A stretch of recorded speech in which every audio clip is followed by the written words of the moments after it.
The California coastline stretched endlessly beneath the afternoon sun, waves crashing against jagged cliffs, while seagulls danced overhead in perfect formation.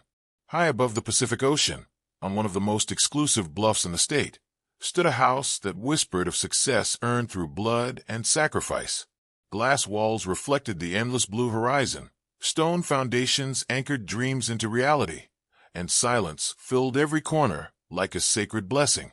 Inside this sanctuary, Mike Tyson sat barefoot on cool slate floors, his back pressed against a massive cedar beam that split the open living space like a spine.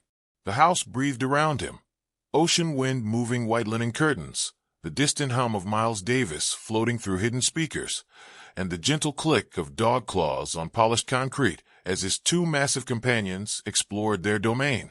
Pharaoh, the older and wiser of his canine friends, lumbered over with a satisfied grunt and collapsed beside his master's feet.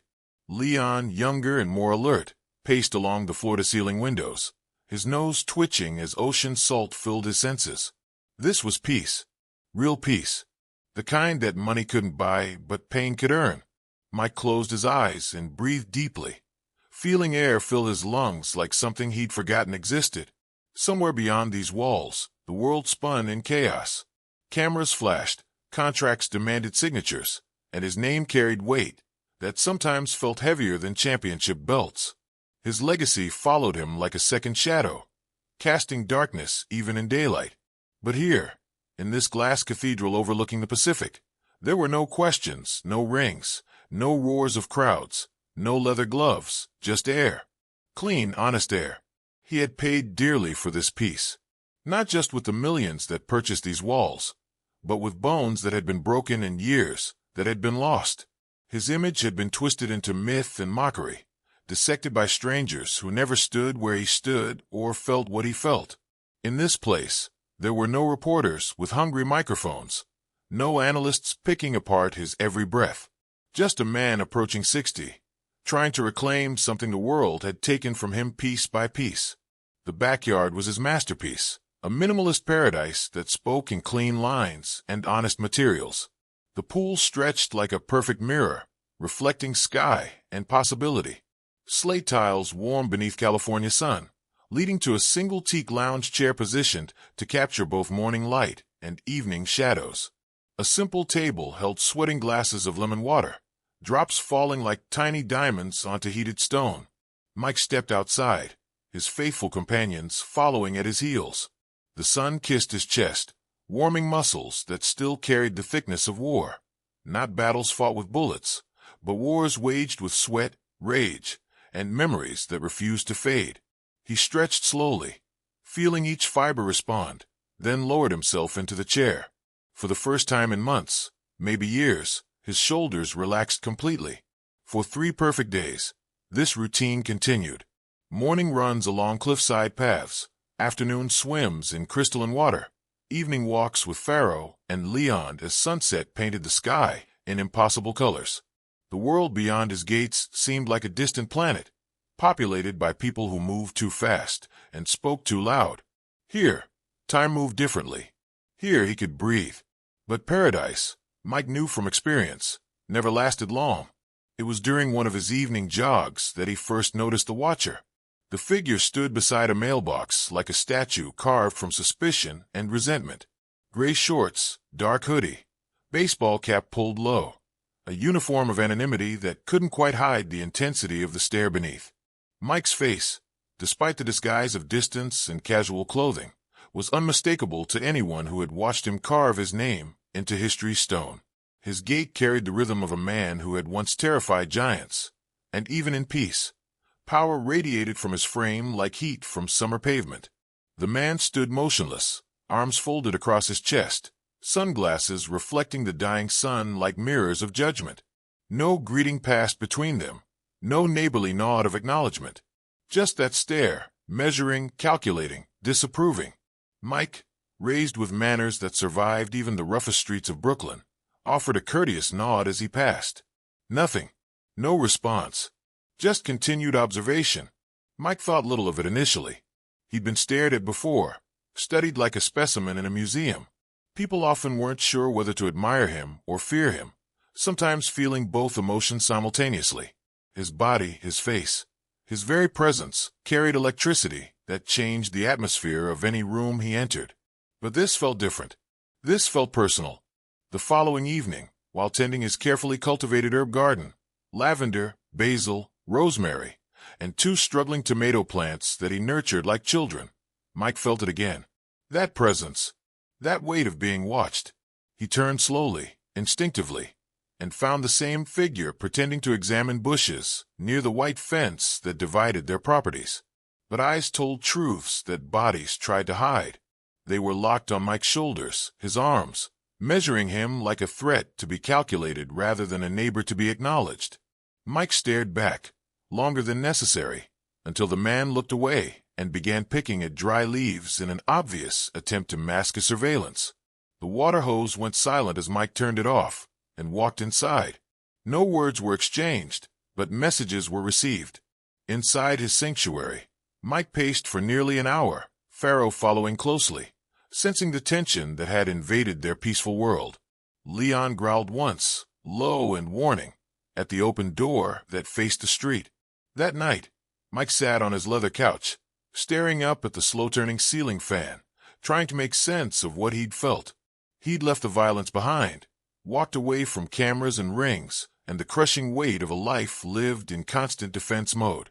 But instincts, forged in fire and tempered by necessity, never truly slept. A predator always knows when he's being hunted. Dawn broke over the Pacific like a golden promise, painting the sky in shades of hope that Mike Tyson had learned not to trust completely. The morning air carried salt and possibility as he stepped onto his driveway for his daily stretching routine. Stone pavers still held yesterday's warmth beneath his bare feet, and a cool breeze rolled in from the ocean, carrying the scent of freedom that money could buy but circumstances could steal. Mike bent forward, touching his toes, feeling the familiar pull of hamstrings that had carried him through countless battles. Sweat began to slick his collar as he moved through poses that had become meditation, each stretch a prayer for continued peace. The world around him was silent except for the rhythmic whisper of waves against distant cliffs and the gentle protest of muscles awakening to another day. Then a voice cut through the morning quiet, like a blade through silk. "You still dressing up like an athlete, huh?" Mike straightened slowly, his movements controlled and deliberate. The man stood at the end of his driveway, arms folded across his chest like a general surveying conquered territory. His smirk was tight, practiced, the kind that came from years of believing his opinions mattered more than other people's comfort. "My ex-wife used to run around in gym clothes," the man continued, his voice carrying the casual cruelty of someone who had never faced consequences for his words. "Didn't make her any stronger." Mike blinked once, his face a mask of calm that concealed storms brewing beneath. He said nothing, but his silence spoke volumes. In the ring, he had learned that the most dangerous opponents were often the quietest before they struck. The man pressed forward, emboldened by what he mistook for weakness. "Nice house. Guess you hit the jackpot, huh?" Mike tilted his head slightly, studying the stranger who felt entitled to opinions about his life. "Excuse me. Houses like this don't usually go to guys like you." The words hung in the morning air like smoke from a fired gun. They carried weight that had nothing to do with real estate prices and everything to do with assumptions that ran deeper than concrete foundations. Mike felt something shift inside his chest, not rage exactly, but recognition. He had heard these words before, in different forms, from different mouths, but always carrying the same message. Without another word, Mike turned and walked back inside his sanctuary, leaving the man standing alone with his poison. His fists remained unclenched, but in his chest, a slow burn began to curl like smoke from paper catching fire. The door closed behind him with the soft finality of a judge's gavel. Days passed in mounting tension. The confrontations became routine, like a twisted morning show that nobody wanted to watch, but couldn't turn off. Each encounter was a small assault on the peace that Mike had worked so hard to build. The man whose name, Mike learned from his gardener, was Ted Marshall, seemed to feed on these moments of manufactured conflict. Tough guy. Ted would sneer when Mike appeared in his yard. Hollywood muscle. Thinks he owns the street. Mike ignored it all, but ignoring poison doesn't make it less toxic. It seeps into your consciousness, stains your thoughts, turns sanctuary into battleground. The house that had once breathed peace now held its breath, waiting for the next confrontation, the next insult, the next reminder that some people believe geography came with restrictions based on skin color and assumptions. The true nature of Ted's surveillance became clear one afternoon as Mike sipped lemon water by his pool. Movement in his peripheral vision caught his attention. Ted standing across the street, phone in hand, camera pointed directly at him like a weapon aimed at his privacy. Mike stood slowly, walking to the edge of his property with the measured pace of a man who had learned to control every movement. "What are you doing?" he asked, his voice calm as still water. Ted didn't lower the phone. His smirk widened like a crack in a dam about to burst. "Documenting."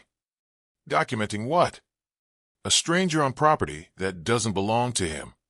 Mike's jaw tightened imperceptibly, the only sign of the fire building behind his controlled exterior. "This is my home." Ted's eyes flashed with something ugly and familiar, the look of a man who had never been challenged and didn't intend to start now. "Funny. I knew the guy who used to live here. You don't look like someone who buys places like this." The accusation was clear, even wrapped in false politeness. Mike stepped closer to the fence that separated their worlds, his presence suddenly filling the space between them like water filling a basin. "And you don't look like someone who knows when to shut up." For the first time, uncertainty flickered across Ted's features. He had poked what he thought was a domesticated animal and discovered something wild still lived beneath the surface. His eyes darted away for just a moment before returning with renewed hostility.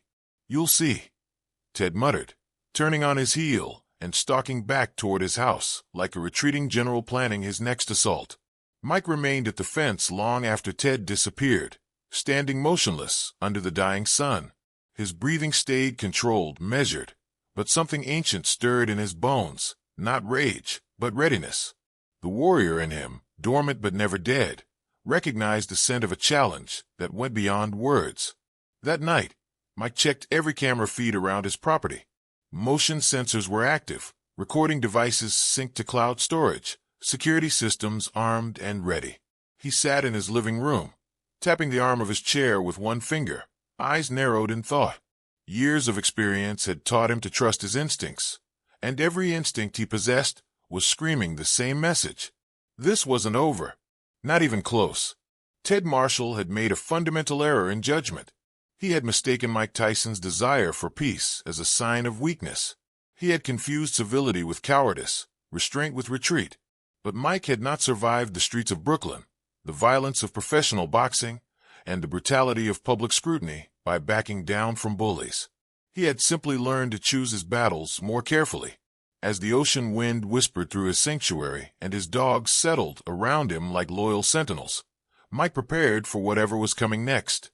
He could feel it approaching like a storm on the horizon, dark, inevitable, and carrying the potential to change everything. The man who had once been called the baddest man on the planet sat quietly in his glass house, surrounded by peace he had earned and would protect, waiting for Ted Marshall to make his next move. He wouldn't have to wait long. Heat settled over the California coastline like a heavy blanket, the kind of oppressive weight that makes the air shimmer and tempers run short. The Pacific stretched endlessly beyond Mike Tyson's property, but the ocean breeze that usually cooled his sanctuary felt different now, charged with tension that had nothing to do with weather and everything to do with the Cold War being waged across a white picket fence. Mike maintained his routine with military precision. Dawn runs before the world awakened, mid-morning strength training that kept his 58-year-old body sharp as a blade, a disciplined diet of lean proteins and fresh vegetables, ice-cold lemon water that cut through California heat like liquid clarity.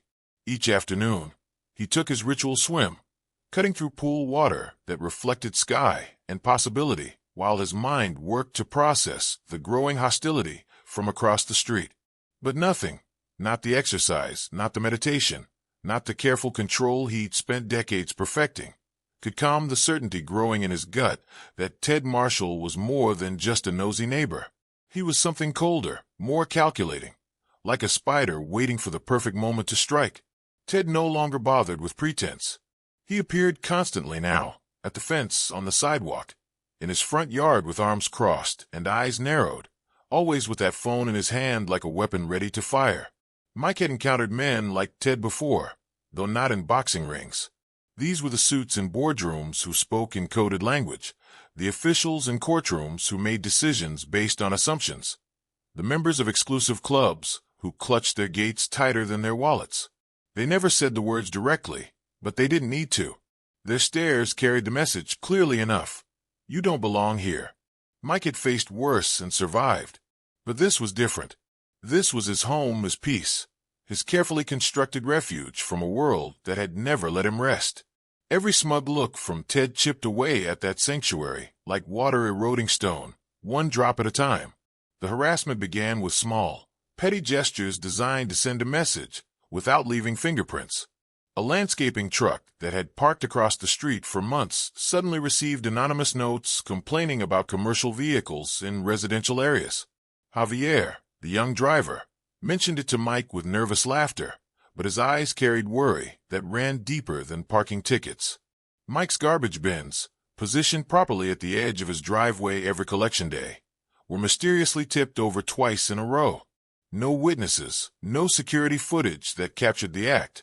But Mike didn't need a camera to recognize the signature of intimidation. He'd seen it in 100 different forms throughout his life.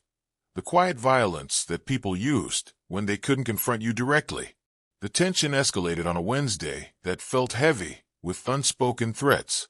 Mike was walking back toward his house with Pharaoh and Leon trailing behind him, both dogs alert to the electricity in the air that their master couldn't quite shake. That's when he spotted Ted standing near the property line again, leaning against the low white wall that separated their worlds like a physical manifestation of the divide in their thinking. Ted's mouth curled into something between a sneer and a smile, the expression of a man who believed he held cards that others couldn't see. "You're always training," he called out, his voice raised just enough to carry the challenge clearly. "Afraid you'll lose your edge, champ." Mike kept walking, his pace steady and controlled. He'd learned long ago that responding to every provocation was like throwing gasoline on fires that were better left to burn themselves out. "Don't see many people your age walking around shirtless," Ted added, his voice dripping with manufactured concern that fooled no one. "Trying to hold on to something?" This time Mike stopped and turned, fixing Ted with a stare that had once made heavyweight champions reconsider their career choices.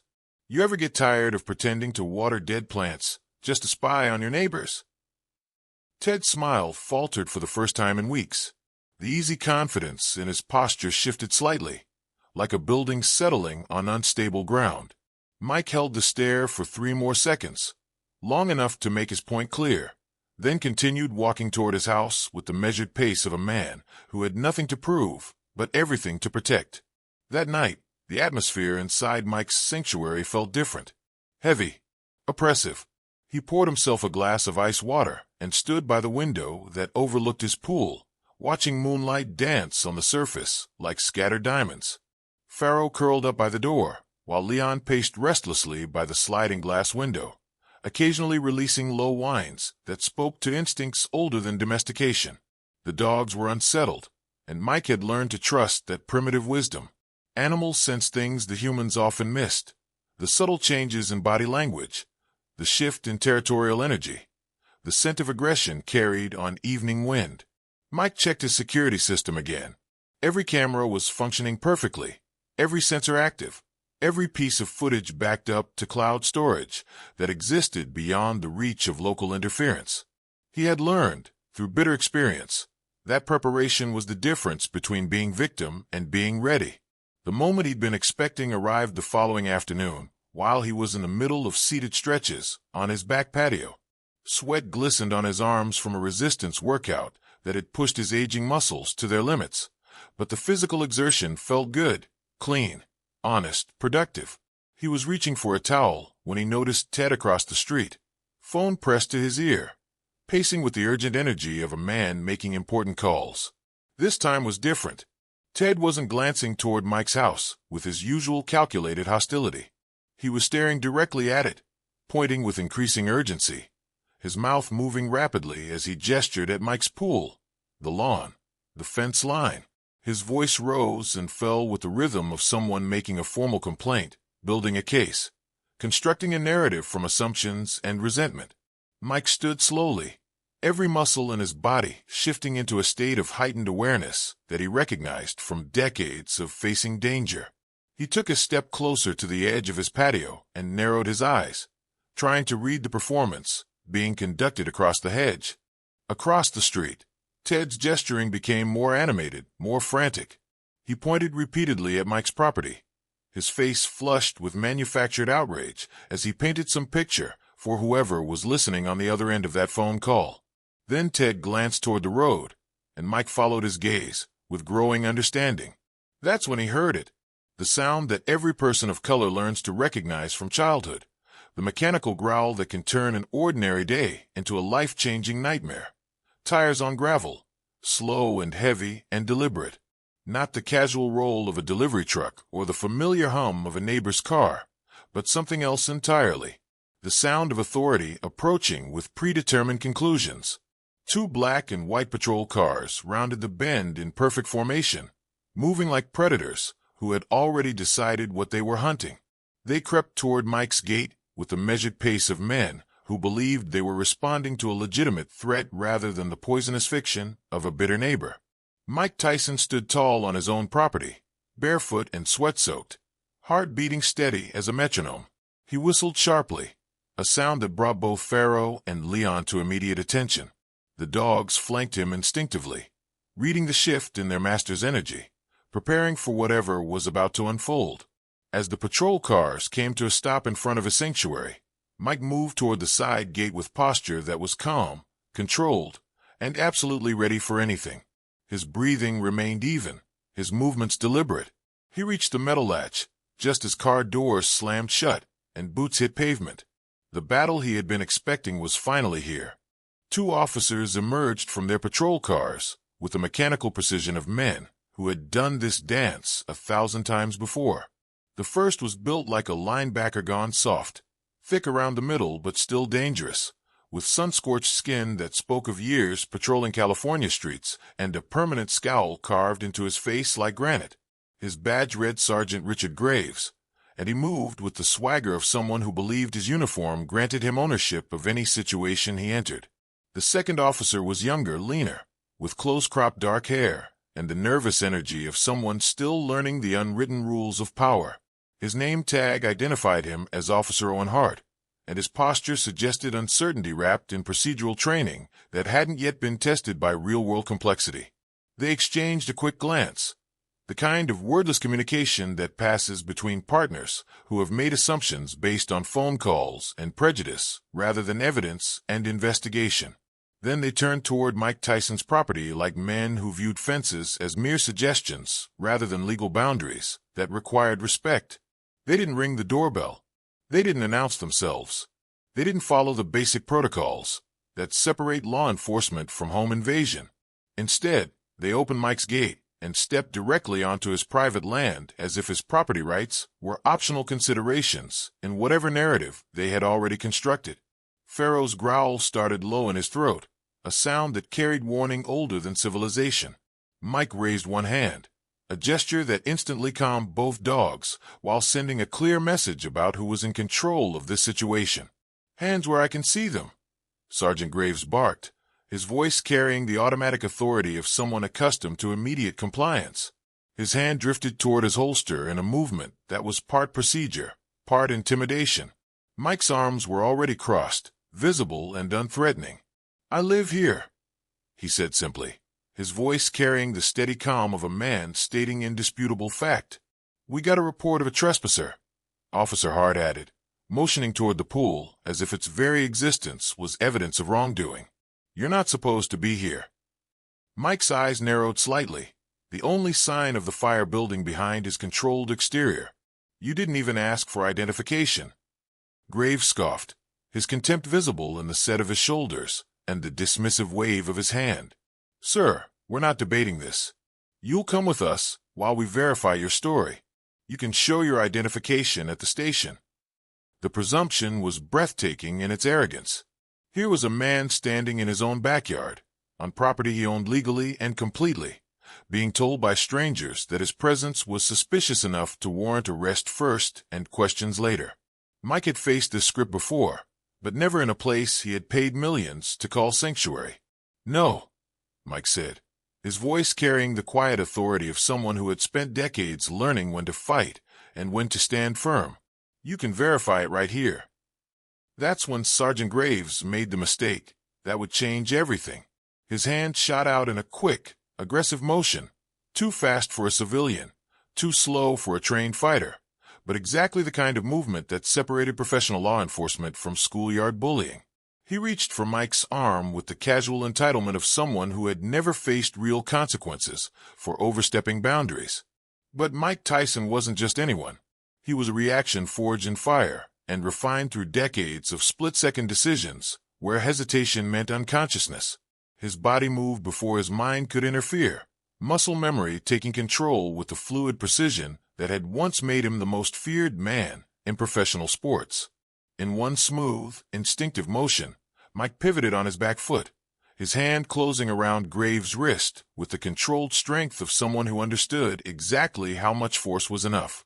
He redirected the sergeant's momentum, using the officer's own aggressive movement against him, and sent him crashing to the slate tiles beside the pool with a winded grunt that echoed off the water. Officer Hart froze, his hand halfway to his equipment, caught between training that said to escalate and common sense that whispered he was witnessing something beyond his experience level. "Don't move," Hart shouted, reaching for his handcuffs with the mechanical response of someone following procedure without understanding context.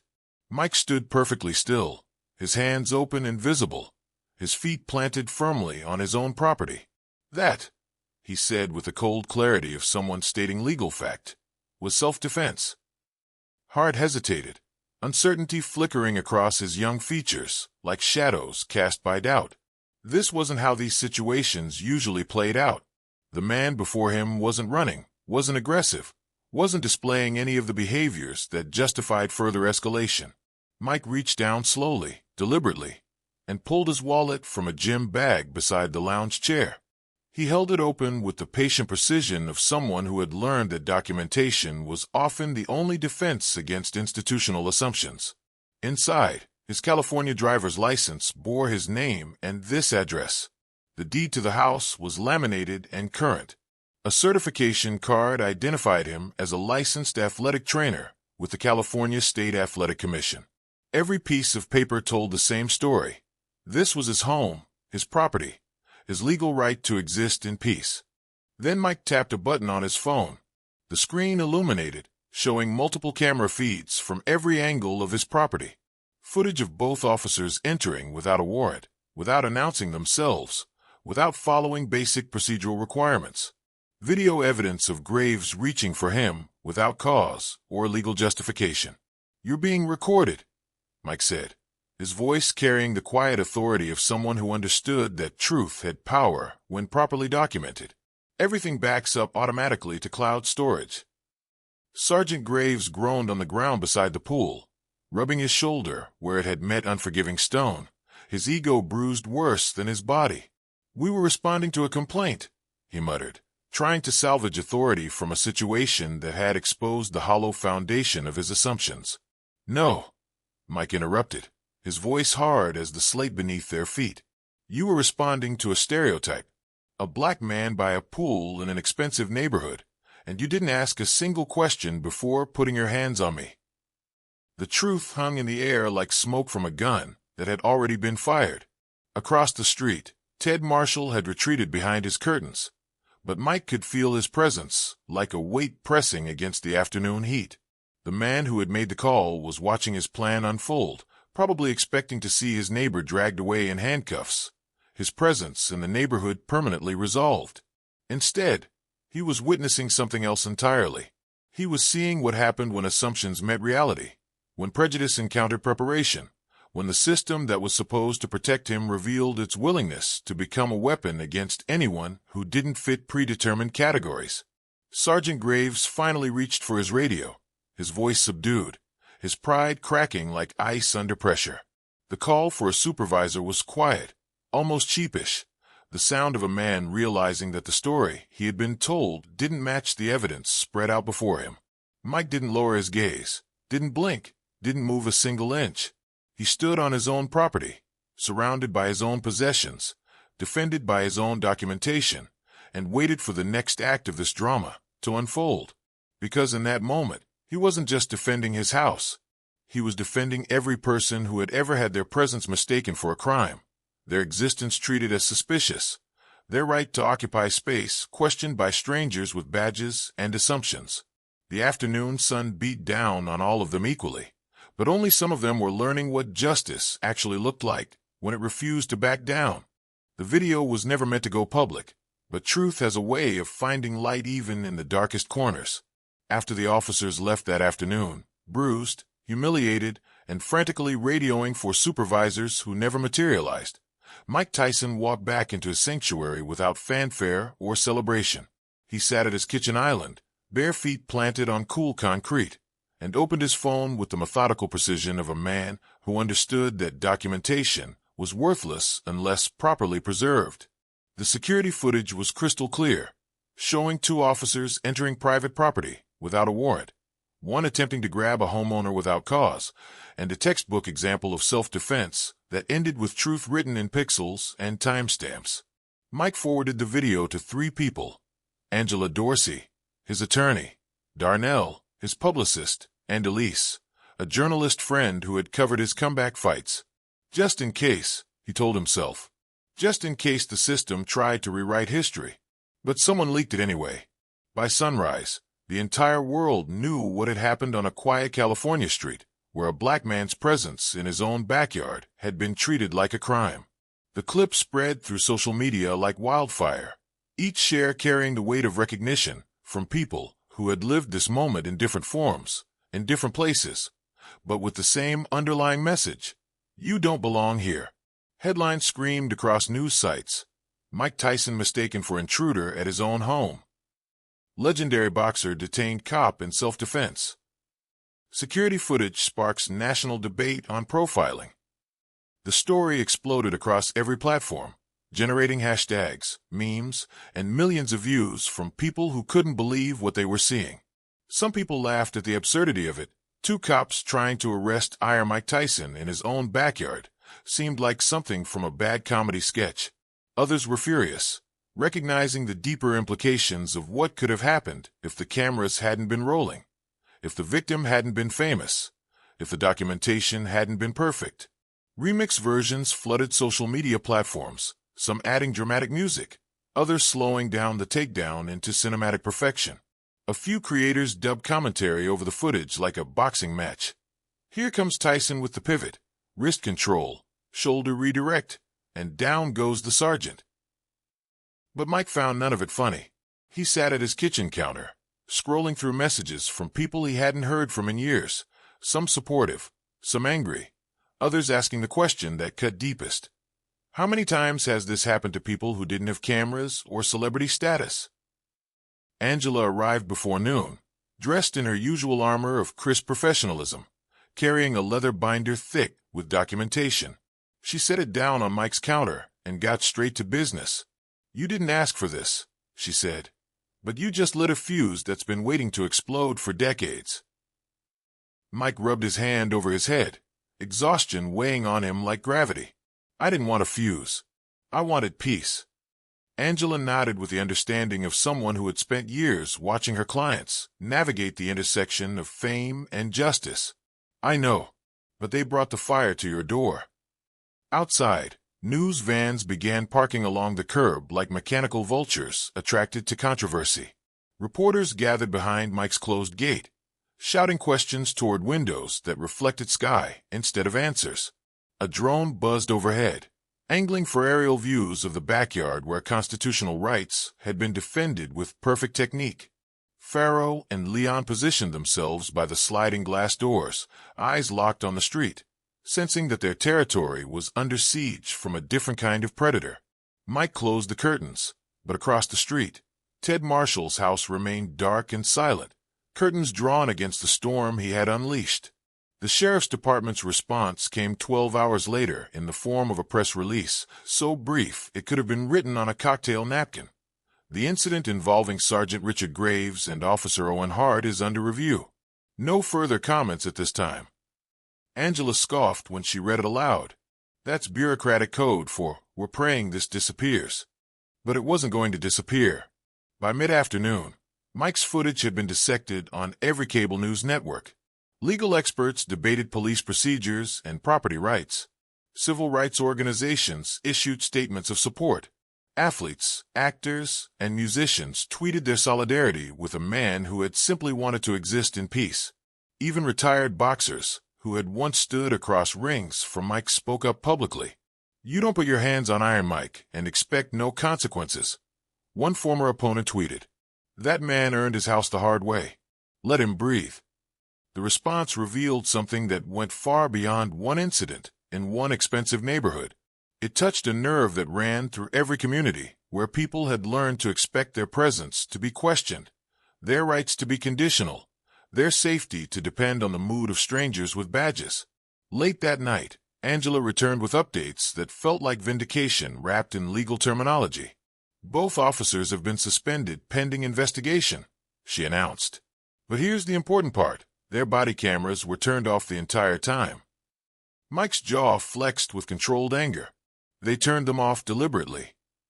"Which means they knew they were crossing a line," Angela confirmed. "The mayor's office is under pressure. They're launching a citywide audit of police complaints, starting with every case these two officers have touched in the last 5 years."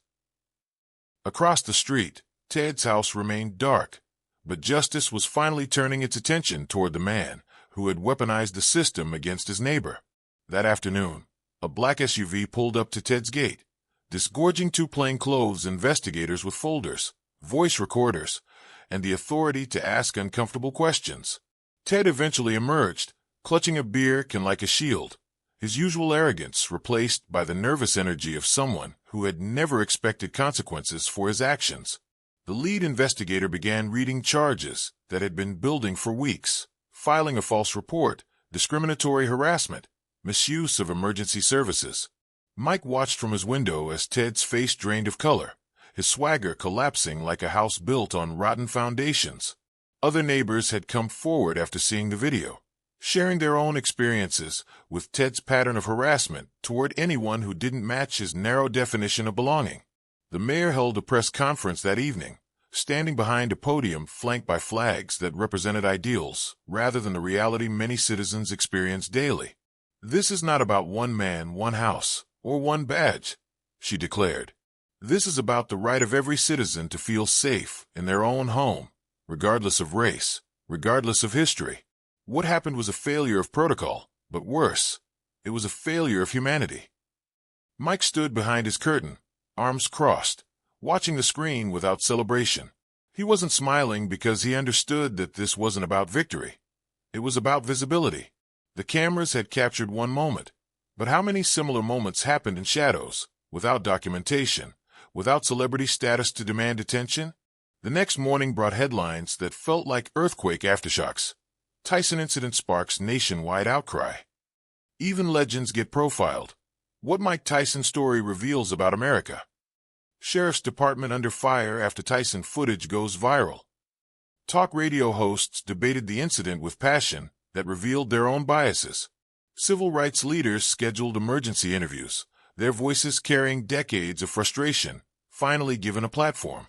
Sports commentators who had once criticized Mike's past now spoke in his defense, some with surprising emotion that suggested personal recognition of the injustice they had witnessed. A few veteran broadcasters choked up on camera, remembering where they were during Mike's first championship win, realizing that even legends weren't immune to the assumptions that poisoned everyday interactions for millions of Americans. Mike had always been more than just a fighter, but now he had become something else entirely. A lit match dropped into dry grass, igniting conversations that had been smoldering for generations. The flame spread beyond sports, beyond entertainment, beyond the comfortable boundaries that allowed people to pretend systemic problems were isolated incidents. But Mike Tyson didn't want to be a symbol. He wanted quiet mornings and peaceful afternoons, lemon water by the pool, and evening walks with his dogs. The quiet he had purchased with pain and money no longer existed, replaced by a spotlight that felt heavier than any championship belt he had ever carried. His phone buzzed constantly with messages from celebrities offering support, athletes sharing their own experiences, strangers thanking him for standing his ground, and journalists begging for exclusive interviews. Politicians reached out through intermediaries, hoping to associate themselves with a story that had captured national attention. Angela arrived that morning carrying a thinner binder, her expression mixing satisfaction with concern. "They've officially filed termination records for both officers," she announced, settling into a chair across from Mike's kitchen island. "Graves and Hart are dismissed with full documentation of misconduct. It's permanent. They'll never wear badges again." Mike gave a small nod, not satisfaction, but acknowledgement that consequences had finally caught up with actions. Justice moved slowly, but it had moved. "The sheriff's department has also scheduled mandatory retraining for the entire force," Angela continued, flipping through pages of legal documentation. "Property law, de-escalation techniques, racial bias awareness. They even added a section specifically about engaging with public figures." That earned a dry chuckle from Mike. "I'm a training module now." Angela smiled, but her expression grew serious as she reached the final section of her report. "There's something else. After your footage went public, we received dozens of messages. Not about you, about Ted Marshall." She pulled out a separate folder, thicker than Mike had expected. People who had encounters with him over the years. A Latina housekeeper said he followed her every morning, timing her walks to work, making her feel hunted in her own neighborhood. An interracial couple reported that he once demanded to see their utility bills when they were working in their yard. A black teenager who delivered groceries said Ted threatened to call police unless he showed identification for carrying bags to a house that had ordered food.